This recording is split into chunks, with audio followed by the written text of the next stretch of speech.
Hello everyone, welcome to my YouTube channel BTech simplified. B W సబ్జెక్ట్లో మనం electrical installation chapter 5 discuss చేస్తున్నాము. Already switch gear అంటే fuse, switch fuse unit, MCB, circuit breaker వీటి గురించి discuss చేస్తాము. Already videos ఉన్నాయి నా ఛానల్లో, ఒకసారి చూడండి. ఈరోజు వచ్చేసి MCCB moulded case circuit breaker discuss చేద్దాము. It is an advanced type of circuit breaker used to protect an electrical circuit from overload, short circuit and fault currents, especially in high current and industrial applications. MCCB same MCB లానే, కానీ ఇదేంటంటే ఎక్కువ like industry. MCB ఏమో లో voltage దగ్గర work చేస్తుంది, కానీ MCCB like industries దగ్గర, ఇండస్ట్రియల్ అప్లికేషన్స్ దగ్గర మనం యూజ్ చేస్తాం. ఓవర్లోడ్ కానీ, షార్ట్ సర్క్యూట్ కానీ, ఫాల్ట్ కరెంట్స్ ఇంకెలాంటి కండిషన్స్ కానీ కాకుండా యూజ్ చేసే మన సర్క్యూట్ బ్రేకరే ఎంసీసీబీ.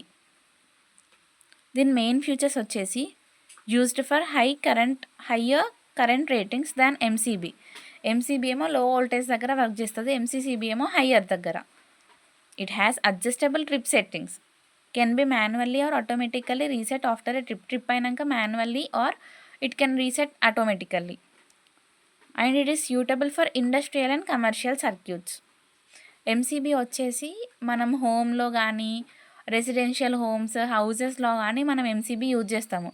కానీ ఎంసీసీబీ యూజెస్ ఏమో ఇండస్ట్రియల్ అండ్ కమర్షియల్ సర్క్యూట్స్లో మనం యూజ్ చేస్తాం ఎంసీసీబీని. ఎంసీసీబీ వర్కింగ్ వచ్చేసి ఫస్ట్ ఇందులో ఉండే కాంపోనెంట్స్ చూద్దాము.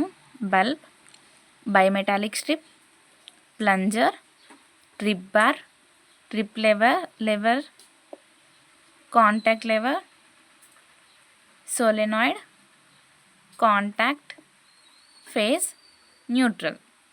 ఫస్ట్ నార్మల్ కండిషన్లో ఇది ఎట్లా వర్క్ చేస్తుంది అంటే, ఫేజ్ నుండి కరెంట్ పాస్ అవుతుంది,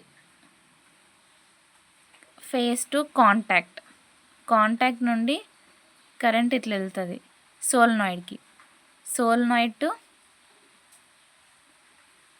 ఈ కరెంట్ వచ్చేసి బైమెటాలిక్ స్ట్రిప్ ద్వారా పాస్ అయ్యి బల్బ్ దగ్గరికి వెళ్ళి బల్బ్ గ్లో అవుతుంది అండ్ మళ్ళీ సేమ్ కరెంట్ న్యూట్రల్కి వస్తుంది. ఇది నార్మల్ కండిషన్స్లో ఇట్లా వర్క్ అవుతుంది.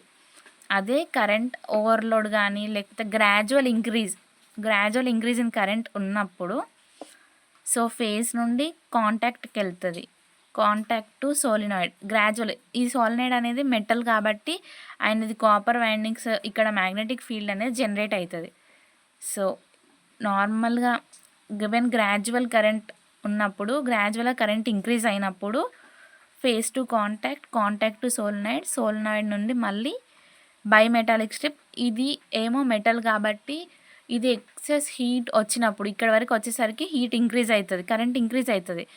అప్పుడు ఇది హీట్కి థర్మల్ ఎక్స్పాన్షన్. సో ఇది ఎక్స్పాండ్ అవుతుంది, ఇది ఎక్స్పాండ్ అయ్యి ఇట్లా ఎక్స్పాండ్ అవుతుంది.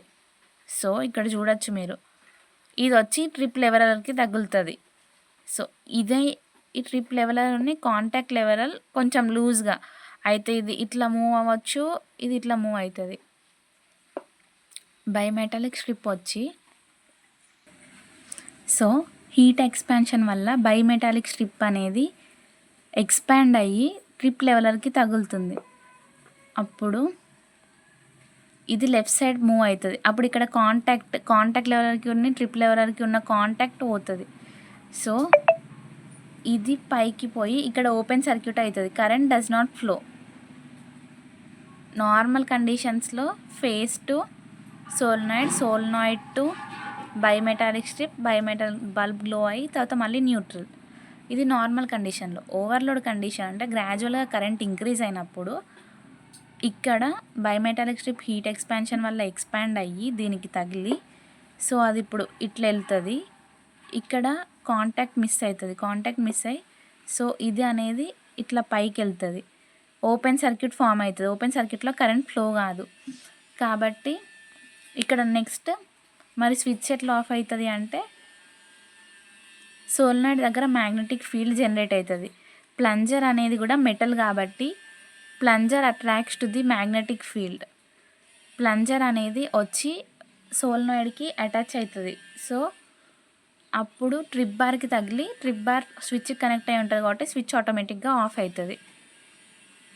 అడ్వాంటేజెస్ వచ్చేసి adjustable current limit, better protection for motors, generators and panels.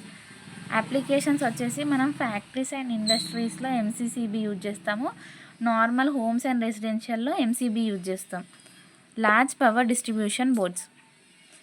మీకు కనుక ఎంసీసీబీలో డౌట్ ఏదైనా ఉంటే కామెంట్ సెక్షన్లో కామెంట్ చేయండి. వీడియో కనుక నచ్చినట్టయితే లైక్ చేయండి, షేర్ చేయండి. మరిన్ని వీడియోస్ కోసం సబ్స్క్రైబ్ చేయండి. Thank you.